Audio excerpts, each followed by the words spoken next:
Please go ahead and take your seat. Thank you very much. So Tom, we were here actually 2 years ago. You said you'd be back. You kept your word, as always. How does it feel to be back in Korea for the 12th time, which is amazing? It's amazing. It's absolutely beautiful. And I just want to thank you all for the very warm welcome. I love being here.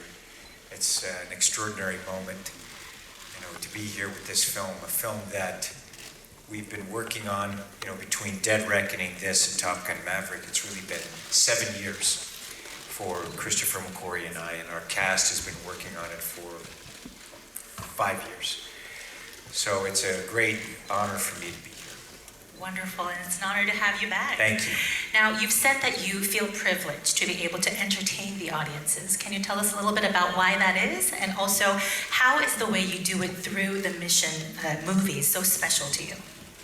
Just making movies is very special, period. It's been my lifelong dream. I remember being 4 years old and wanting to make movies, wanting to travel the world and make films in there. And I remember making my first movie, Taps, first starring role when I was 18 years old, and being there laying in bed and dreaming about what my life is going to be like and what I want it to be like. And I remember thinking I'm just going to dedicate everything I have to cinema and storytelling and learn as much as I can, and hopefully I'll be able to do this the rest of my life, because I absolutely love it. It's not what I do, it's who I am.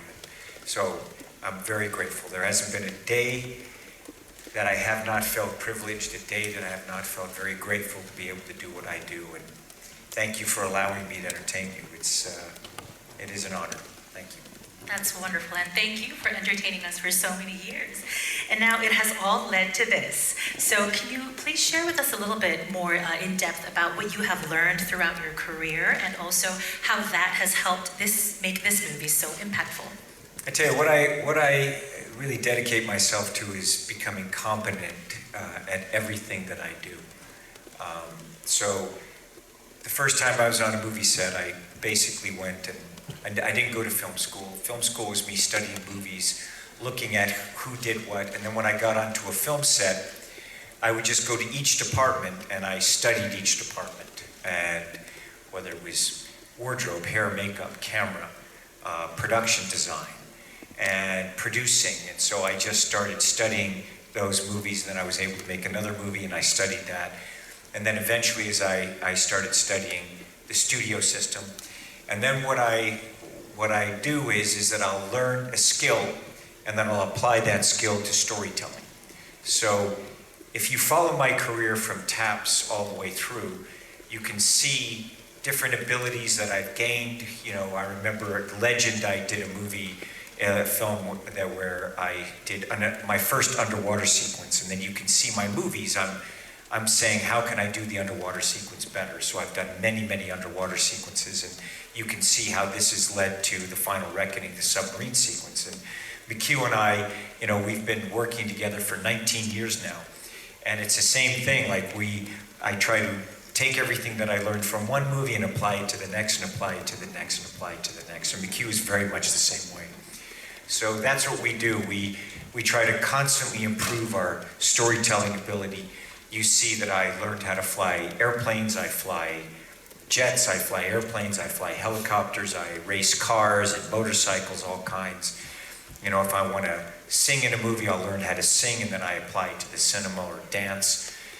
It's been, and also I love history and I love to travel. So that is my life. I'll go to places and be able to work in them, not just be a tourist, but be able to work within the culture and celebrate those cultures. So that is my dream. So that's why, as a kid, I dreamed of coming to Korea. So to say that it's my 12th time, and it's my 12th time being here, bringing a film here, it's really amazing to me.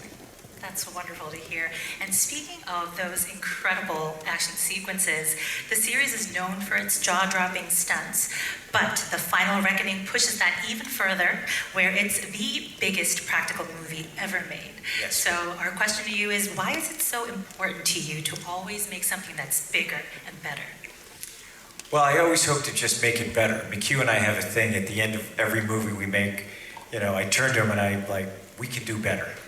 You know, I'm not someone who ever, I'm very happy with, I set a goal for myself and I want to attain that goal. But there's always a new goal. There's always another mountain. Always something that we've learned that we can then take it to another level. Even, I'm not just even saying stunts, but just storytelling and structure of stories and characters. So that's how I feel. There's always another mountain. We always set a new goal for ourselves. And you know, the wing walking on the biplane sequence, it is absolutely incredible, very scary to watch. Very scary to do. Yeah, I'm sure it's it fun, was. though.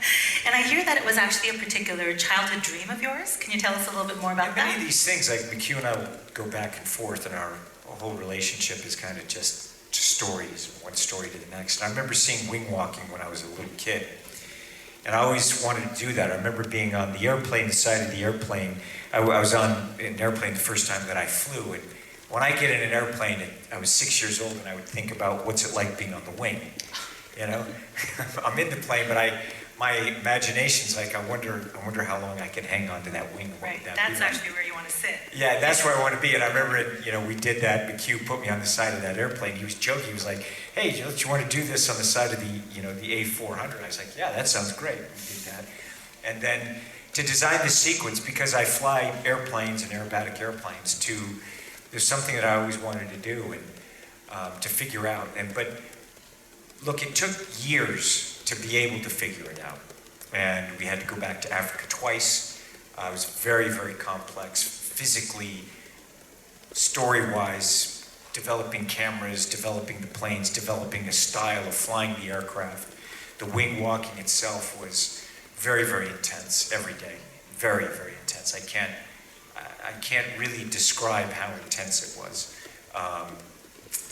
So that it just takes time, and you have to, you know, strive for it. The things that I'll do is I'll set a goal for myself, a task or an ability or an overall goal. So you write the goal down, and then what you do is I write a list of all the things, the steps that I need to take to be able to attain that goal. And that list will change as time goes on, because then it tells me the things that I need to learn, or, you know, the things that I know, and the steps that I need to take to be able to do it well.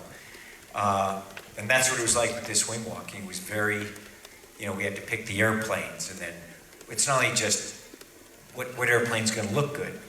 You know, in this airplane, the Stearman is an 80-year-old airplane. I'd flown it before. And then we had to evaluate what is the aircraft capable of doing, and then how can I physically move along this aircraft. The wind coming over the airplane, we're traveling at over 100 miles an hour, 140 miles an hour, and I don't know if you've ever driven a car, but just stick your face out of the window at 140 miles an hour, and now picture an entire body of me moving throughout and around that aircraft at those speeds. It was quite intense. That's absolutely amazing. Yeah, it was wild. And you know, to go a little bit deeper into that, when we look at the IMF team, right, they're like a family, and you've been known to describe Christopher McQuarrie as your creative brother for years, and this is a partnership at its absolute peak and the culmination of everything you two have done and learned together. So to talk a little bit more about that, let's now welcome the writer and director of Mission Impossible: The Final Reckoning, Mr. Christopher McQuarrie.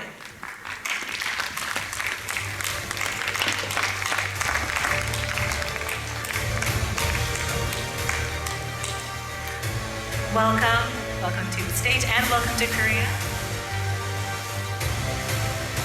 All right, we'll do a photo call with the two of you at the center. Let's begin with the cameras on your left side first. Thank you. Now the cameras in the center, straight ahead. Cameras in the center. Straight ahead. Make sure to get the ones in the front row as well as the back. Thank you. The back. Great. Let's pan to the cameras on your right side now. The right side. Get all the cameras. Thank you. One last pose for the center, maybe. Straight ahead, way back. Yes, we're waving there in the back. Great. All right. Thank you. That'll be it for the photo call, and we'll bring up the chair for the director. Yes, thank you so much. All right, let us take our seats and talk a little bit more about that amazing partnership as creative brothers. Welcome, Chris. Welcome to Korea and up to the stage. Thank you. It's been my privilege to be able to know this man for 19 years. He is, an exceptional, very unique and exceptional storyteller. Not only, his ability to just really, truly write for actors. The way that we work, we don't write a script and then try to cast the actors for that role. You find the actors and you write for them. And never have I worked with anyone that has a greater ability than Christopher McQuarrie to be able to come on and understand the artist and write for them. The detail of these movies, the precision to be able to tell a story like this, the discipline, the amount of coverage you need to be able to tell this story is, you just can't imagine the amount of dedication and understanding of the overall process of storytelling and cinematic storytelling. So it has been my great privilege to be able to work with him and to be here. This is how many times have we been here together now? Like 5, 6 times. I've lost count. I know, Yeah. It's just amazing. So thank you. I just wanted you all to know that about him. Of course, and thank you so much. It's very kind of you. And you started off also well, because the first question I actually had for you was that you two quite literally had to face all the elements in the sky, underwater, and alongside Tom. We would really love to hear more about this. Well, he got in the water with me. Right, and direct me in the water. And he also, when we were working on the sequence, the aerial sequence, he's like, look, I need you to go from the wheel up to the wing and just move across there. And I was like, I can't quickly do that. He's like, what are you talking about? Okay, well, just do what you can. I was like, I want you to do this thing. I was like, McHugh, I can't move like that. What can you do? Like, because we were figuring it out as we were going along. And I said, listen, I said, I can't even breathe. Like, when you get out, the wind hits you so hard, you stop breathing. I had to train myself to figure out how do I breathe, because also it's incredibly demanding. Like, it's the hardest weight workout you've ever had. And so I finally said, I don't know how to explain it to you. You just have to get on the wing and try it yourself. So I coached him. Yeah, of course he did. I did. I coached for 20 minutes. Yeah, I had a nice 20-minute tutorial of how to walk on the wing of a plane. How to not die. How to not die. And I was like, whatever you do, don't do this. Don't do this. Yes. And the most important part was when you're stepping out of the cockpit. You have to remember that you think you're putting your foot there, but when the wind hits your foot, you're actually putting it back there. So you have to do everything predicting where the wind is going to. And the force of it to move your foot. And it's literally like stepping out into another world from when you leave the cockpit. He gets into a jet for Top Gun Maverick. He wrote it and produced it with me and Jerry Bruckheimer. And so he got in their jet. He's flown with me, and I'm his helicopter pilot. I fly him to and from set. My heli Uber to work, because we're shooting out these locations they're just in the middle of nowhere. So I had my helicopter there, and I'm his driver. wow. Now, after you got on the biplane yourself, did the direction or the sequence change at all after you experienced it? Oh, immediately. It changed everything, and that's what's so challenging about the aerial sequence, the submarine, even the sequences in the Arctic. That until you go there, you can't know. You learn very quickly not to try to outguess it. You just have to be willing to pivot. You have to be willing to change the plan as soon as you get there. And so it took us 2.5 years to build the submarine. It took 2 years, more than 2 years of planning to shoot the aerial. And we did all the things you traditionally do. We storyboarded and we did animations of what we planned to do.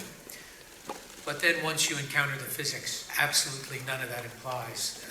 None of that applies whatsoever. And you have to start again, right from scratch. But you have to be willing to stay. You also have to stay on schedule. Wow. I feel like to be able to work together like that, it takes so many different elements and a mixture to create such a profound and pioneering partnership like that. What is the key to that kind of partnership? No ego whatsoever. There's no pride of authorship. What's so great is that every day we go to work with a plan, but we don't get fixated or obsessed on that plan. It doesn't matter how much work you put into an idea.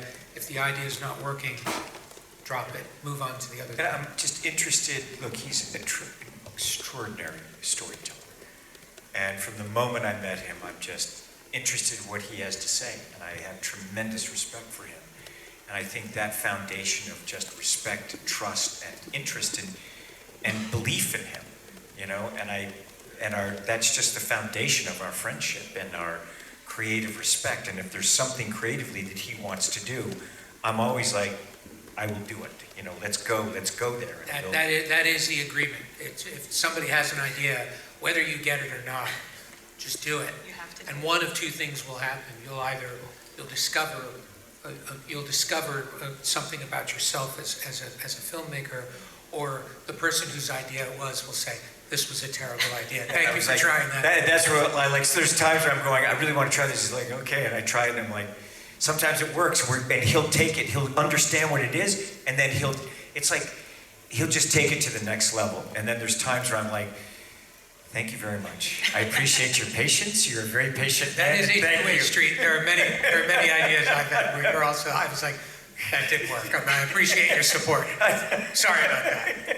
We won't do that again. Yeah, but that's the fun of it. It's the joy of creating. It is the joy of Entertaining an audience. entertaining an audience and the joy of hanging out and being with him and creating together. It's like nothing is better. I love it. It's just so much fun. I think I speak for everyone around the world when I say we're so grateful for that friendship because we are truly entertained as audiences. And I want to ask you about the spectacular, to say the least, underwater sequence. You, as Tom mentioned, had to be in there in the tank and you had to communicate with sign language, as I know that you two came up together with yourself. My first question about that is, how scary was it? Terrifying. And I would say that the scariest part of it was the unknown, that we knew while we were planning it, that when we finally got there to shoot it, we, having learned from the aerial and from the Arctic and from other sequences, that we didn't know what we didn't know. And we were only going to find that out when we got there. That was very, very scary. And the other thing, and what's hard to express when you're watching it, is the mask that Tom is wearing is great for the camera. We can see his whole face, and you can see him from all directions, so it's very cinematic. It is not very efficient for breathing underwater. So Tom is breathing his own CO2, and he's becoming hypoxic as he's doing it. And that made the sequence very, very physically punishing for Tom. The weight of the suit, the wetness, like sometimes the suit weighed up to 125 pounds and I'm doing pull-ups and moving through it. So when he's climbing around in the set, not underwater, there's no buoyancy. Right. It's like he's carrying weights on his back. It's extremely physically stressful. He's breathing his own CO2, and I'm trying to get the shots as quickly as I can. I'm breathing the oxygen in, and then my air gets trapped in that mask, and I'm constantly purging it. He's directing the sequence. And I mean, setting the cameras inside that, it was trying to figure it was just like the equation, and I'm constantly trying to recover from the shots and be in a position where I can be there for him. And he's got to watch not only the shot, but he's got to watch me to make sure I'm safe. And then we have to set the camera in such a way that wherever we set the camera, the set is rotating 360 degrees. So wherever you think Tom's going to be, he's only going to be there for a few seconds. Wow. And so each camera position took an enormous amount of time, and all of it involved risk. And when Tom puts the mask on, I have my first AD start a timer, and every 2 minutes, they're telling me 2 minutes in the mask, 4 minutes in the mask. All of that is adding up to the amount of CO2 that Tom is breathing, and how we have to get him out of the mask as quickly as we can. Of It's course, very I don't stressful. want to get out of the mask. I want to stay in there. So at a certain point, he's like, Do I cut? "Do I? You got to come out, Tom. Yeah. we're gonna go." I'm like, you know. But he's right. And also now you have different particles in the water, massive missiles and structure that's there.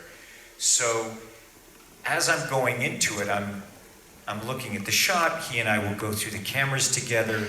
We're walking through and saying, okay, I'm looking at sharp places where I could get punctured, you know. And the set had its own, it became its own ecosystem. Once it started to rotate, it began raining inside the set, which creates an enormous amount of noise so no one can hear on the, inside or outside the set. And it's creating currents and riptides. So Tom wants to swim in a straight line, but the set is sucking him into the most dangerous parts of the set. There are huge shelves with metal hinges. It's very dangerous. Yeah, where I didn't want to get trapped in there. So as I'm acting, there's also, people say, how do you do these things? Like there's cameras around. I've been able to create a spatial awareness far exceeding, you know, my own body, so that you have to be able to perceive things in all directions. Objects coming at me, cameras, and also performing as we're doing. Really important to point out, which we always forget to point out, because Tom has, there's a light inside the helmet Yes. so that you can see his face. There's a reflection from his point of view. So Tom's blind. He can't actually see. We can see him, but he can't see out. So everything that he's done, he's rehearsed it all in advance above the water without his mask on. So everything he's doing is largely by sense of feel. That is unbelievable. My jaw is dropping as. Yeah, I was like, this isn't hard enough. Now here's the thing, we do the whole thing and I'm like, I'm slowly telling McHugh these problems because I don't want to overload him. It's like, I need to do this. It's like, listen, by the way, I can't see when I'm doing this. He's like, what? What are you saying? What are you saying? It's like, because the mask looks good. You It told me took you 2 could years breathe. to Now develop. you're telling me you can't see. Yeah, I can't breathe and I can't see. He also can't hear. Yes. He has the suit on, and there's so much noise inside the set, and we have a loudspeaker, and we're trying to call to Tom to yell action, and he actually can't hear it. So it's kind of a miracle we're not still shooting. I know, there's hand signals going back and forth and, you know, and I also I don't want to worry, you know what I mean? So I'm like, let's just go through it, let's I'm do kinda it. worried about I know, it. you're worried no matter what. Well, I think all I can say is we're very grateful that you are here and very healthy and As well. are we, as are we. Very happy about that. Now, the both of you have said that this is the culmination of everything you have learned together. So I'd like to ask you, how have you two evolved the Mission series, and how has this series evolved the both of you? It's a very good question. I would say the bigger and more complex the movies become, actually the simpler the emotional and visual storytelling becomes. We've learned a lot about what is necessary, what actually communicates, and it's a big challenge for us because we're making these movies for a global audience. They have to translate regardless of what language they're being seen in. And so everything we've learned to do while we're pushing ourselves to be more complex is how do we make things simpler to understand. Yeah, and I think that's always trying to get to a simplicity within a complexity. Movies are amazing. Making them, it is working with a group of people that are very dedicated. It's on a movie set. You're working with people, and we're very fortunate to work with the people in the tops of their fields. And coming together, it's something that I've been fortunate enough my whole life that I've spent in sound stages, editing rooms, mixing stages my whole life. And so how have we evolved? It's that same way. It's like it's constantly trying to hone our skills of storytelling, of anticipating the problems that will be there, being able to handle the pressures, that enjoying the pressure. We have a saying which is, pressure is a privilege. And the thing I also have realized about myself is how much I enjoy the pressure, how much I enjoy the responsibility of making movies, you know, people ask me, you know, I do a lot of extreme things, and they say, don't you ever get afraid? And I remember, just the truth is that yes, but I just don't mind feeling it. I like feeling it. It's something that I don't want to do things that I've done before or feel safe in life necessarily. Well, you've done it. Yes. You have done it indeed. And I might. And you have. It's my job to mind. Yes. And I think that's just understanding myself and also having a broader understanding of humanity, which is something that I've always wanted to know. I love people, I love the world, and I'm constantly just learning about that and being able to learn new skills and apply it. Definitely my skill set has increased and will continue so. That's wonderful. And there's a particular group of people that you love, I know. We do love them. Yes. Our amazing cast. The Incredible. audiences love seeing the team come back Oh my together gosh. to tackle the impossible in And these I just have to epic say, movies. this team, these actors, the level of dedication, the level of help and care and friendship that that they have given us, is something that we are lifelong friends, and we work with the people that we respect, and you'll see them. I mean, you see them in the movie, just tremendous artists, each one of them. And I think that definitely translates on the screen. So we want to bring the team back together. Before that, we're going to reset the stage. TF and Greg Tarzan Davis.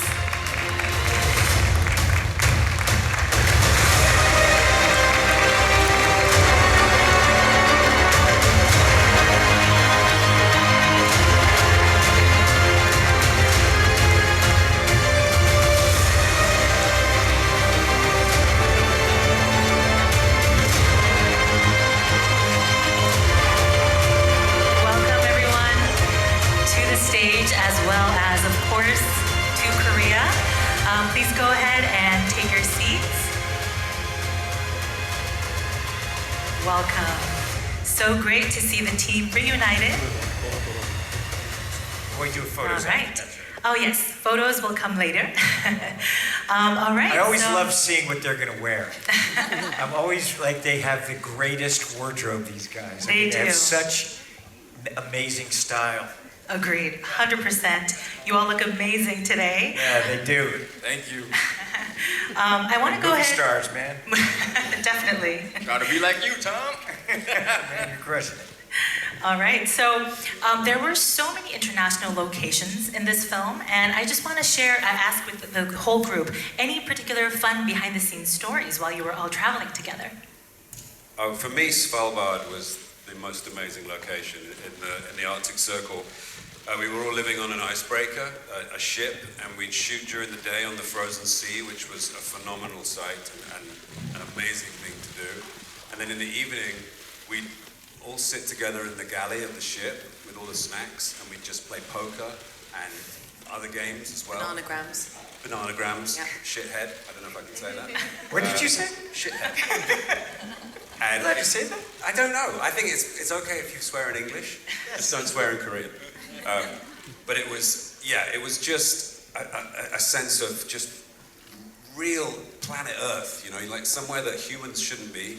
And for us, it was so exciting, and I don't know, that's where I feel like that camaraderie between the team just really gelled. We would actually have to watch each other's faces to make sure that the noses didn't start to Oh Yeah, my god, I frostbite. almost lost my nose. I right? know, that's Funny, right. Because like right before the take, I was like, oh, I was making a joke that I was losing my nose. You know, like, oh, I'm picking up from the ground. That cold. And then we start the take, and everyone's like, bum, bum, bum. Like, we stopped the scene, and you need to get warm. I'm like, what's happening? It's like, no, you're gonna get frostbitten. So my nose was changing colors. I think it was becoming white, right? Frost nip. Becoming like Yeah. transparent. Yeah. There's something called frost nip, which is what happens before you get frostbite, and your skin becomes very sort of waxy and white. And as soon as that happens, you need to get a hairdryer in your face or a hand warmer on there, because if you leave it, it develops into frostbite. And it was minus 40 degrees. Oh, wow. And we didn't have a hairdryer, so all of us had to take turns rubbing palm nose like this to warm it up. And I remember coming onto set for the first time and seeing McHugh and realizing that his entire facial hair had frozen. So he had this huge kind of icicle kind of on his moustache and his. I look like a walrus. You You can look say like it. a walrus. It's true. I remember you doing a snow angel too, right? I have a video of you doing a snow That was angel. not me. Not me. That's incredible. Okay, I won't That release was one of That our was not me. He was crew. denying it. Oh yeah. Yeah. Denying it. That was not me. I wasn't doing a snow. I was not doing a snow angel, and I was certainly not doing a naked snow angel. That's what one of the members of our crew was doing. Well, all right. I won't be asking for any videos of that. no video. No video. Okay. Now, Simon, actually, I wanted to ask you. You have been playing the beloved Benji for over 20 years. Woo! That is incredible. So, how has it been for you to be Thank a you part very of this much. incredible franchise as Benji? Yeah, I shot my first scene for Mission Impossible 20 years ago this year, and I had no idea when I first, walked onto that set that this film would become a part of my life for the next 20 years. And it's been such an incredible adventure. I've been all over the world filming and also promoting the movie. I've made incredible friends, and I can't overstate the significance that this film series has for me, and it means the world to me to be part of it. So I'm just delighted. And to us and to me that you've been part of it. You're such a brilliant artist, and you're incredible. The character you created, I just love it. The moment I saw him in Shaun of the Dead, I was like, oh my gosh, if Simon Pegg could please come in and play this character. And he just came in and he had a monologue, and we were writing it right at that day, and you just crushed it. It was just amazing. That's why, and even when we were shooting it, we added more stuff. Yeah, thank you. Simon is the king of the last-minute monologue. You hand him. It's incredible. You could throw this guy like a 5-page monologue and he'll have it memorized in 2 minutes and know your lines also. You know what's amazing is that when I went to see Mission Impossible 1 in the theaters when I was 26, When you were 10. when I was 10, and I'm watching the movie, I wish I could have come back from the future and sat next to myself and say, hey, one day you're going to be in this. This guy is going to be your friend. And, the irony of that is extraordinary to me. And, things like, as you see in the trailer, that knife that you see in the first film, to see that in action, it's just, I can't even begin to describe how weird that is. It's so weird. Incredible. And we're very grateful that you did. You were Benji for 20 years because we love Thank the you. character, as you well know. Haley, I want to ask you, you all spent a lot of time not only working together, but training together. Tell us, what are some of your highlights? It was very quickly on in the training I discovered that I could learn fight sequences much quicker and easier if I had a prop. And this worked great for Grace because she is a thief. And it meant that throughout the whole of the training, I got to this kind of level of fitness that was incredible and this resilience that was amazing. And it just meant that we could adapt to any changes that were happening and anything that was needed on set. But this thief element of Grace, kind of, I took quite to heart. And I actually haven't admitted this to the rest of the team here, but I have actually stolen quite a few things from the set of Mission Impossible.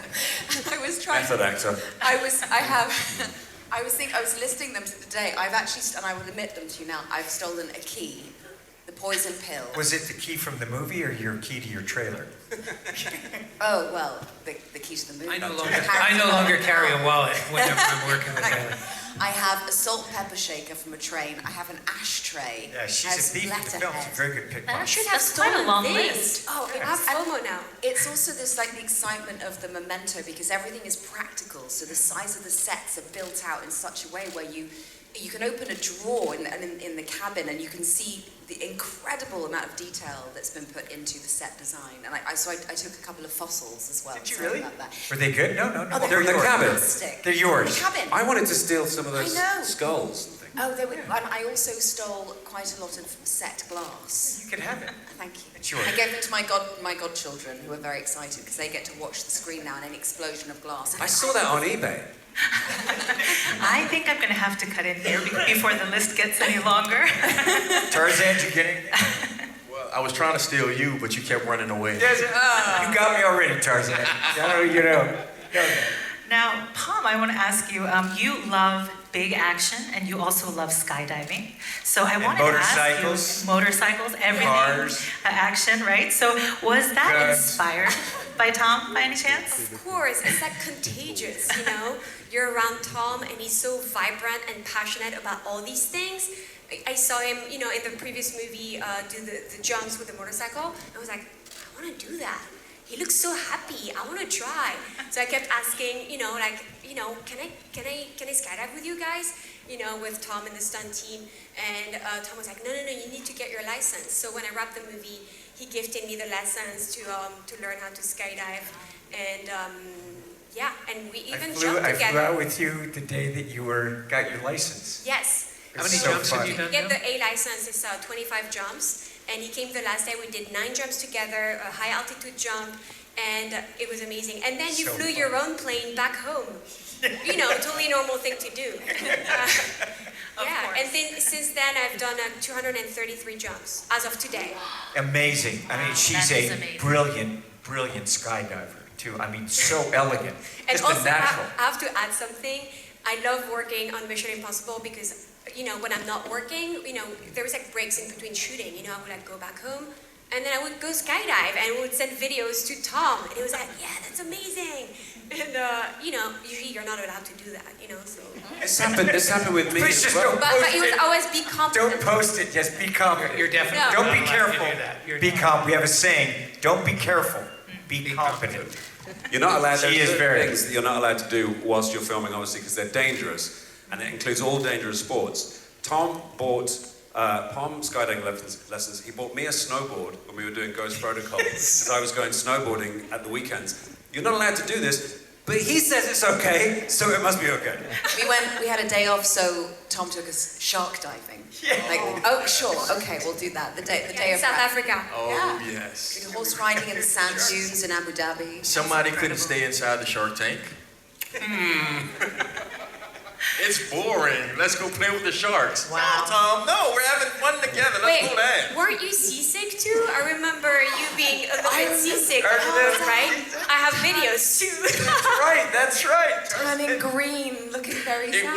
It was. I'm seasick too, so And all of this on your day off, Yes. which Yes, is incredible. that's a day off. Horseback riding. That's in just Abu a Dhabi. regular day off. That's a day off on Mission Impossible. Oh, wow. No wonder you're all such a great team. Tarzan, I want to ask you, so you've worked on 3 films with Tom now. Yes. How has that experience been, and any fun behind-the-scenes stories you'd like to share? Oh man, I would say it's been incredible working with Tom. It's been incredible working with McHugh and the rest of the cast, and it's changed my life. Yeah, it's his 3rd one with McHugh too. Yeah, Top Gun. This has changed my life and it's opened my eyes. One, to show that I'm able to do anything. You have somebody who's literally doing anything and able to do anything, it gives you the confidence to say, well, let me go ahead and try. And Tom helps you and supports you in that aspect. But I do want to talk about this one. He's a tremendous athlete, by the way. Continue. Thank you. Tremendous. I do want to talk about this one moment we had in South Africa as we're all together. And you think about what a movie is like. And I'm sitting in the back of this truck, and I'm looking around, and you have Palm there, you have Palm and Tom behind me, then you have Haley and Simon back there, and I'm just amazed. There's a huge helicopter just going, and everybody on the crew is saying, "All right, are you ready? Camera's rolling," and I'm just like, guys, this feels like a movie. And Haley and Simon turned to me, "Tarzan, you are in a movie." And I was like, oh, but when you... And that was also the day we got intercepted by a giant tortoise Yes. in the road, and that's what's so extraordinary about these. They're real Big locations. tortoise, we couldn't move. There was so of course we had to stop and Shut the let movie it down. pass, and it went on its merry way. It gave us a thumb. No, Martin the gaffer picked it up and he moved it to the side of the road. It was gigantic. Very gently. My favorite Tarzan story was actually on Dead Record, when we were standing on the roof of a train in Norway.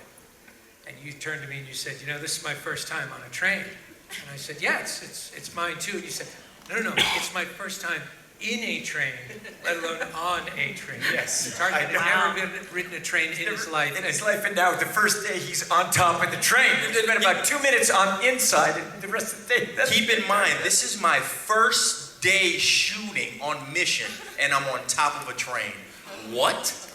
Well, that's Mission We forgot to Impossible have the for you. conversation to go over with Tarzan. It was like, yeah, Because you're such a great athlete, we were like, oh yeah, we don't have to He'll brief be you. fine. When they called and said, hey, we want you to come join the franchise, they didn't mention, yeah, we're just going to put you through the ringer, you know? They just said, hey, it'll be fun. But as we all know, And you now did you know. pull it off. Yeah, it was amazing. We are now going to open up the floor for questions from the press. Thank you. So just a gentle reminder to avoid asking about spoilers. We also kindly ask you to focus your questions what's relevant to the film. Please also ask your questions in Korean for the translation flow. And lastly, we ask that you ask one question per outlet so we give everybody we can hear from as many as possible. All right, so without further ado, please go ahead and raise your hand if you have any questions, and we'll have our staff bring the mic to you. I think I see a hand on the right side. Yes. 네, 안녕하세요. 저 헤러드 팝 이미지 기자입니다. 톰 크루즈 배우분께 질문 드리겠는데 Who's talking? I'm beg your pardon, I can't see. Right there on the right, slightly below. Oh, the hello, mic. hello. Yes. How are you? 이번 시리즈가 이제 시리즈 마지막이라는 추측이 제기되면서 좀 아쉬워하는 팬들이 많은데 이번 시리즈가 정말 마지막인 건지 아니면 계속될 가능성이 있는 건지 궁금하고요. 그리고 8편에서 이제 그간의 좀 모든 시리즈가 하나로 모아져 정리되는 느낌이었는데 자신의 이제 영화 인생에서 미션 임파서블 시리즈는 좀 어떤 의미인지 듣고 싶습니다. Thank you for the opportunity. My question is for you, Tom. So there are rumors that this will be the very last installment of the Mission Impossible franchise. So is that true, or do we have a chance of seeing more of Ethan Hunt? And the second part is, when I was watching the film, it felt like everything was sort of coming together to closure for the film. What does this film mean to you personally? This film is basically, I want the audience to enjoy the film, so the audience has to go see that. It is a culmination of the last 30 years of the franchise. So that's what this is, and I don't want to give anything away for audiences. But I love making movies, and it's my great pleasure to be able to make them and to entertain an audience. That's what it means to me. I love them, absolutely. I love making movies. Thank you. We'll take the I next love question. making these films. Amen. It shows. It definitely shows. We'll take You the guys next do too. question. I see a hand. Yes. Right here. On the left. 네, 연합뉴스 박원희 기자입니다. 먼저 감독님께 질문드리겠습니다. I beg your pardon. I see now. Hello. Can you see? Hello. Okay. How are you? Yes. Thank you. 감독님께 질문드리겠습니다. 그 미션 임파서블 시리즈를 가장 많이 연출한 감독님이신데 그 다른 작품들과 본인의 다른 작품들과 비교했을 때 이제 어떤 차별점을 이번 작품에서 뒀는지 어떤 주안점을 뒀는지 궁금하고요. 다른 배우님들께 또 질문드리겠는데요. 톰 크루즈 외에 그 이번 작품이 좀 어떤 의미인지 본인에게 특히 사이먼 페그는 오랫동안 같이 한 걸로 알고 있는데 이번 작품이 어떤 의미인지 말씀 부탁드립니다. My first question goes to the director, Chris. So you are the director that has directed the most number of Mission Impossible movies. What are some of the areas of focus that you wanted to bring to this particular film, and also what differentiates The Final Reckoning from the previous ones that you directed? Second part is to the rest of the cast. What does the Mission Impossible films mean to you? In particular, I'd love to hear from Simon because you've been with the franchise for such a long time. For me, it's always about character and emotion and story. Obviously these are action films, and we're always pushing ourselves to bring bigger and more unique action. But none of that really matters if you don't care about the story and the characters. And I think what differentiates this from the last one, they're all different. The mission is a living, breathing thing. What I've always said is mission has a mind of its own, and I go to work every day wondering what mission has in store for us, not the other way around. And I'm endlessly surprised. And the more we give ourselves over to it, the more we create something unique. And I think this one, what I'm especially proud of in this one is the level of detail with each and every character in the story. Every character has their moment. Every character has an emotional arc, and that's really what we set out to do at the beginning of this whole journey. And I feel like we accomplished it. I think we all agree. Well, I'll start. For me, being in these films means the world to me. You know, it's like I said before, it's become such a huge part of my life from a moment which I didn't think would repeat, and it's just given me so many opportunities. And I joined in earnest on obviously on 3, but then on Ghost Protocol, which McHugh came in on as a writer. So we've been working together since then, and Tom and I since 3, and I love how, from the very first day, McHugh has grown Benji at a very, very intelligent and sort of measured rate, so that he never, ever did anything that was out of character, and yet he changed dramatically as each film goes on. So he is not the person you met in Mission Impossible 3 now. He's far more capable, he's far more experienced, and McHugh never let that character do too much too soon. And I love you for that. I thank you for creating such a wonderful character for me. Oh, thank you, my friend. You're welcome. I would love to take all the credit for that, but that's really just, again, every character that you're seeing in these movies is an extension of the actor playing them, and that's just you give so much, you bring so much. I wasn't kidding about the last-minute monologue. It's amazing where on those days where it's just like, God, I've got to explain all of this stuff so quickly. Simon will do it. Simon will take it. But what's really important about these movies, because it's all exposition, it's all explaining what the next thing's going to be, the way you manage to make it emotional and the way you manage to always imbue everything with emotion. And you're very underrated as an extraordinary dramatic actor. And that's one of the things I love particularly about this movie is the dramatic sequences that you have. It really is something to watch Simon in this movie. It's very moving to watch it. That how every day we would be in the editing room looking at everybody on the stage, and Eddie Hamilton and I and Tom, we'd all be in the editing room going, God, he's so great. God, she's so amazing. Just look at what she's doing. She with nothing, just tiny little expressions, and it's. We spend all the time afterwards just talking about it.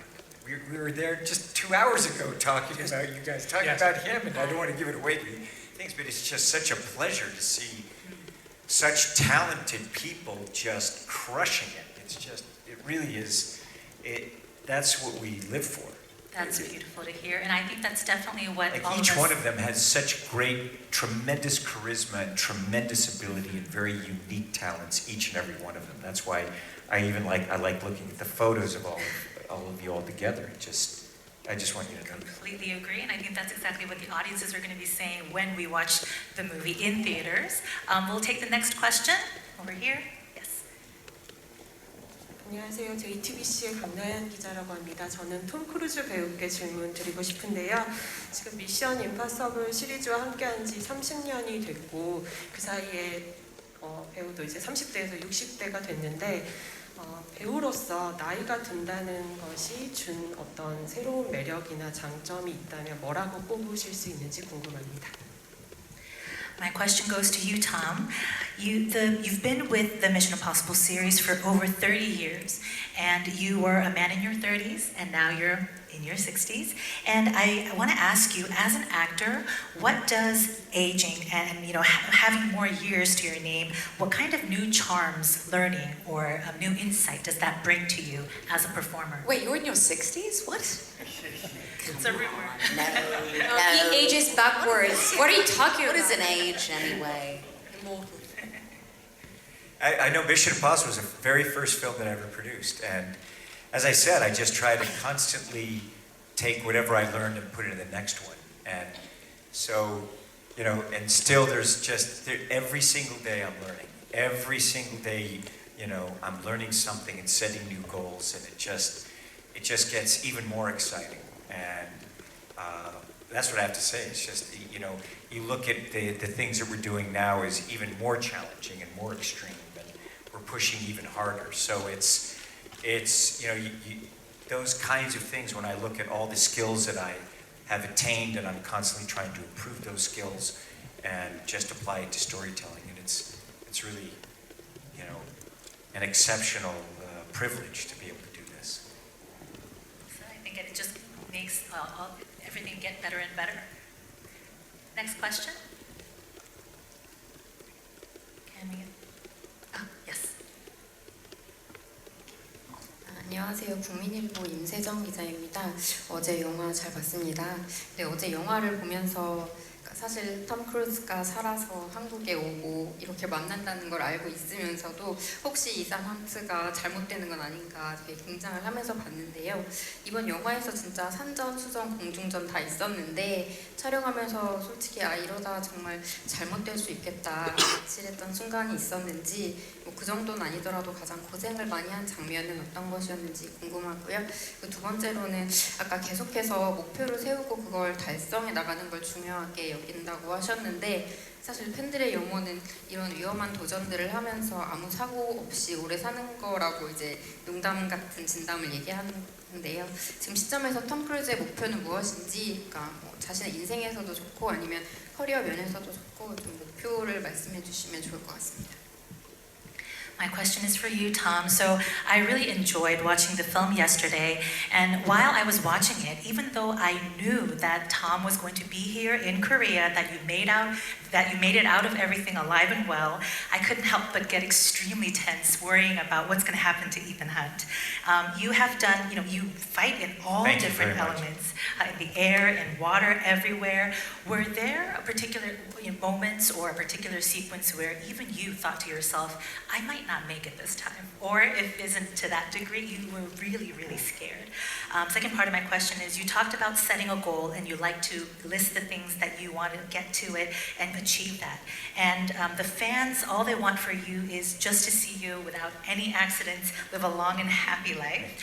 What are your personal goals now, whether it's in your personal life or in your career? First of all, I enjoy the challenges and the pressure of doing what I do. I do it in my personal life, and then I apply it also to storytelling. And listen, there are many times when we're trying to figure the story out. We're trying to figure the sequences out. It's not like it's on a paper and then we can go out and do it. It is exploring the unknown, and creating something is, it is that, where are we going from here? And so those moments, I enjoy the pressures of that. I enjoy those moments of sometimes like, we don't have the answers. You wake up in the morning and I don't know what's going to happen that day. When we get into the aerial sequence, every day in Africa we get up and it took a lot of ability to confront it. The sequence was more difficult than I thought it would be. Both of these sequences in the film, I knew it was going to be a challenge. And so when you have these things, and the thing is that we're responsible for it. I am responsible for it. I wanted to do this. I also created it, and with him, he created it. So there are moments where it's like, we're here because we wanted to be here. And yes, there are moments that we knew we were doing very, very extreme things, and it was uncomfortable, and sometimes, it was very uncomfortable. But it was always exhilarating, exciting, and I like that feeling. The other thing is I have many, many goals personally, many. There's always another thing to learn, a new mountain to climb, another skill to improve or achieve, another story to tell. There's always another story. And I remember when I was very young and I had tremendous success, and some person said to me, I remember, like, where do you go from here? I did. This was after Born on the 4th of July. Yeah, Born on the 4th of July, I'd done Born on the 4th of July, a guy, very, guy who's very well known, head of some studio, and he was like, why don't you just retire now? What are you going to do? I was like, I'm just warming up, and that's what I think what it is that's how I feel. I'm just warming up. And that's how I feel about life, personally, professionally, that I'm just going to take everything I learned and put it in the next, and put it in the next, and put it in the next. And so personally, I have so many goals. There's so much that I want to create. We have so many, many movies in front of us. So it never ends. I basically work 7 days a week, and it's my dream. It's my passion. That's wonderful to hear. I think we have room for just a couple more questions. Last one from the press. Yes, the last question, I think, can come. Yes, in the back. 네, 안녕하세요. 저는 MBC 문다영 기자라고 합니다. 반갑습니다. 톰 크루즈 배우님과 감독님을 포함해서 이 자리에 오신 영화인들께 다 질문을 드립니다. 영화를 보니까 아프리카를 포함한 전 세계의 다양한 로케이션이 나오는 것 같습니다. 근데 최근 뉴스를 보니까 해외에서 제작한 영화에 대해서 관세를 100% 물리겠다는 도널드 트럼프 미국 대통령 발표를 봤습니다. 그래서 이 영화도 그 영향을 받는지 궁금합니다. 그래서 이 영화에서 해외 촬영의 비중이 어느 정도 되는지가 궁금합니다. 설령 영향이 없다고 하더라도 해외에서 제작한 영화에 대해서 향후 관세를 매기겠다는 트럼프 대통령 정책에 대해서 어떻게 생각하시는지 궁금합니다. I'd like to ask this question to anyone who's up for it. I think, so I watched this film and I saw that it was filmed in many different locations around the world, including Africa. And of course, we all are aware of the tariffs that President Donald Trump has been imposing on overseas productions and films. So is this particular movie under that tariff? And also, how much of the film was shot overseas?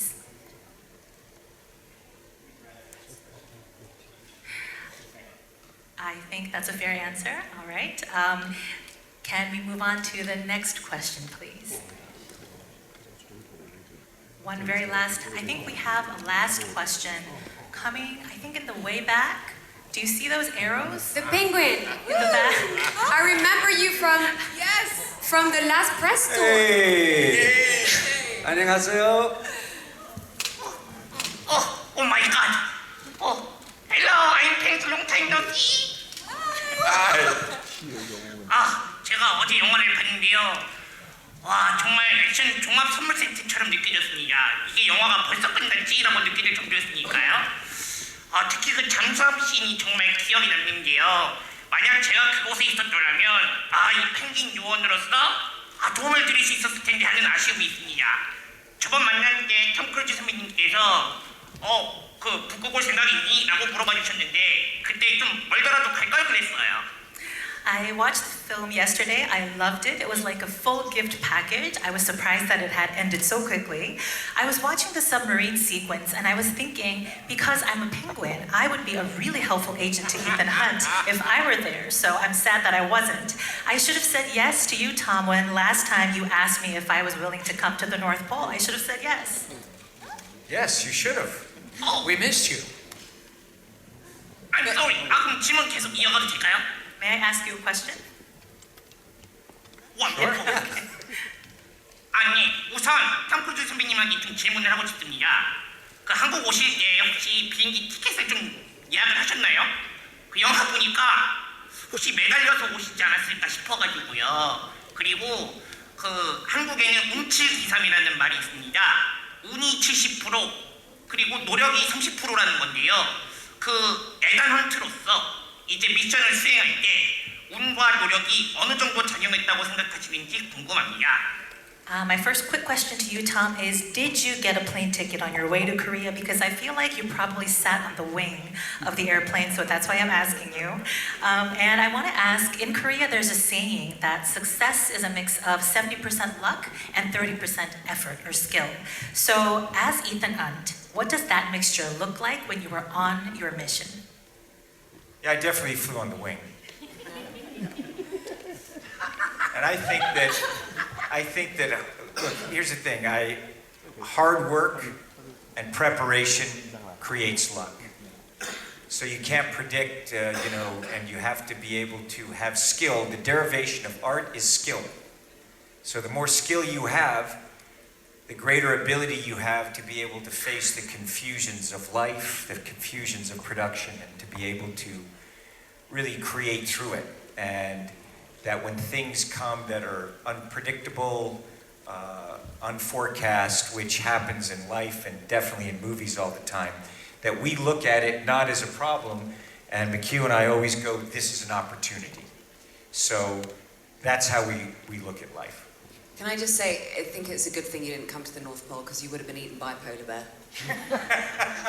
I'm so glad you said it. I'm so glad you said that. Thank you. I love you.